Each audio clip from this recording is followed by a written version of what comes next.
What up, everybody? Hungry and Hungover here, and today is March 23rd. It is also the 13th day of the year-long Solitaire Challenge, where I review random shit and play Solitaire. Historical fact for today, in 1994, Wayne Gretzky surpasses Gordie Howe's record by scoring his 802nd goal in the NHL. And famous birthdays, the legendary Japanese film director Akira Kurosawa.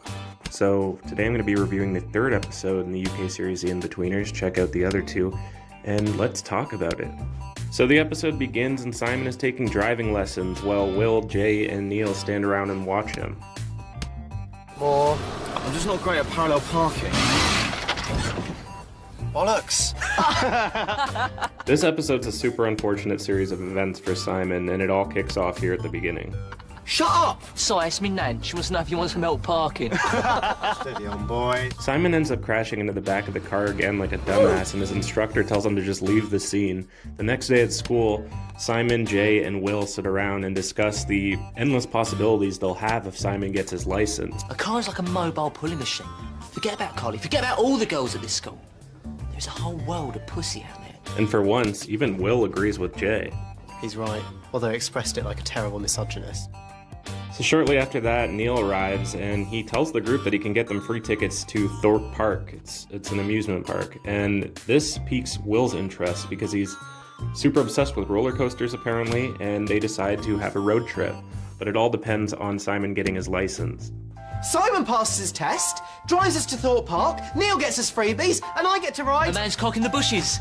the Nemesis Inferno. So later that day, Simon goes to try and get his license with an immense amount of pressure from his friends to pass. And this is the start of one of the most cringy scenes in this entire series with Simon's driving instructor. Oh my god.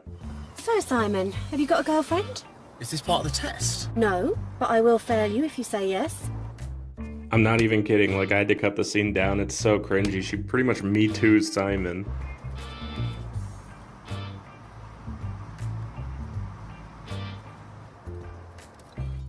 But alas, Simon got out of there alive and he passed his test. So his parents end up buying him a car, and this is the infamous car that they drive throughout the entire series. And he's super ungrateful in this scene, and his relationship with his parents is always pretty, hostile. But yeah, he's super ungrateful here. Be careful. That's the most valuable present you'll ever get. Fucking hope not. I heard that. And everybody has an opinion on his brand new car, including his little brother, That is the gayest car I've ever seen. Donovan and his crew, Check out the Bendermobile. Looks like a pedo's car. He's just jealous because his family haven't discovered fire yet. You fucking what, Mackenzie? of course Jay had something to say about it, Fuck me. Do you get a free Barbie when you buy one of these? and even Will's mom. Shame about the colour, Simon. Right. Will seemed to be the only one that had a glass half full kind of attitude towards Simon's new car, but that's just because he wants to go to the theme park. But don't look at the external realities, think of the immense possibilities. What? Yes, it's a Cinquecento Hawaii, but it's also freedom. It's the possibility of driving our own destiny. So after everybody gives Simon their 2 cents on his new whip, they head towards the theme park, and it's here where it's the start of one of the most underrated in-betweener scenes. I love it. It's dark humor, but it's hilarious to me. And Jay sees a group of girls in a car, and he wants Simon to go after them, and Will's in the backseat complaining that the park's gonna close soon. So, oh god, this is the start of one of my favorite scenes in the whole show.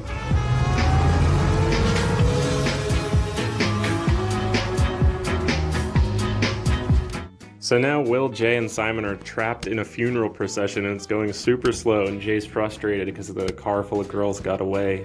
Why are they going so fucking slowly? Yeah, I mean, it's almost if they don't want to see their dearly departed fly out the back onto the A320. So eventually Simon bobs and weaves his way out of the funeral procession, and the boys eventually make it to Thor Park. I also want to point out during this episode, the soundtrack starts to be prevalent, and 2 songs in particular. One, Fluorescent Adolescent by the Arctic Monkeys plays, and that becomes a staple, the instrumental of it in this series. And also the end credits song, Moving to New York by the Wombats. The music in the show is super good, but back to this episode, Jay in the parking lot sees the car full of girls that they saw earlier, and he tells Simon to park, and Simon, being a novice driver, He chooses to park near a pole, and Jay, being the impatient one, causes this to happen. I'm not waiting any longer. So despite all that, they make it to the park, and they have to meet up with Neil there. I forgot to mention in the beginning that he works there, and that's how he got them free tickets. And Jay convinces Simon that Neil's sister's brother is a mechanic and he can fix his car door.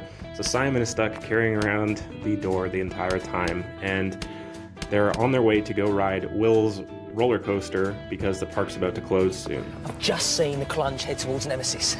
Oh, sounds like they're thrill seekers too. Oh, I hope they're cock seekers too. Brilliant. See ya. If you happen to be curious about Neil's attire, earlier in the episode, Jay, Will, and Simon stumble across an employee of Thor Park absolutely going apeshit dressed as a monkey, and it turned out it was Neil. Wasp! In my costume!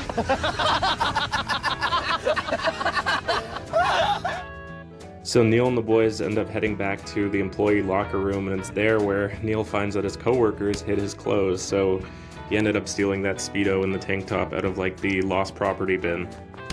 So we're headed down to the end of the episode, and this is another classic in-betweener scene like that Frisbee scene in the previous episode. And Will, Neil, Simon, and Jay end up waiting in line for over an hour to ride this Nemesis Inferno. It's a roller coaster, and they queued specifically for the front seats. And when it's finally their turn, it's the final ride of the day, there turns out to be 3 mystery guests in the front seat, and Will gets in this back and forth with this poor dude that's just trying to work his job. And Simon, Neil, and Jay end up saying, you know what, fuck it, you take the front, we'll go sit in the back. And Will is super pissed off, like he's calling whoever the mystery guests in the front are stupid, this, that, and the third. And he finally agrees to go sit there. And again, this is one of my favorite in-betweener scenes ever. Fine! Fucking fine! I'll just get on and sit at the front next to these inconsiderate arseholes.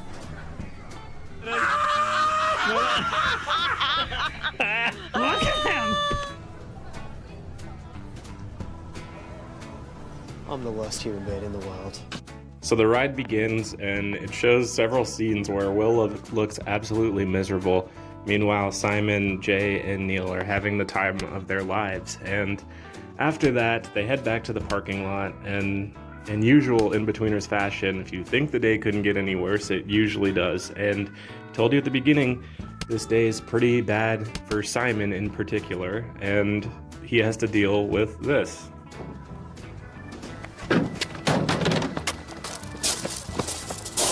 Holy shit, what's happened? At least they left the tape deck. So the boys are about to learn that karma is in fact real, and that the quote, "It's the company you keep," holds true, because we eventually find out who the culprits are behind the vandalization of Simon's new car. I mean, who and why?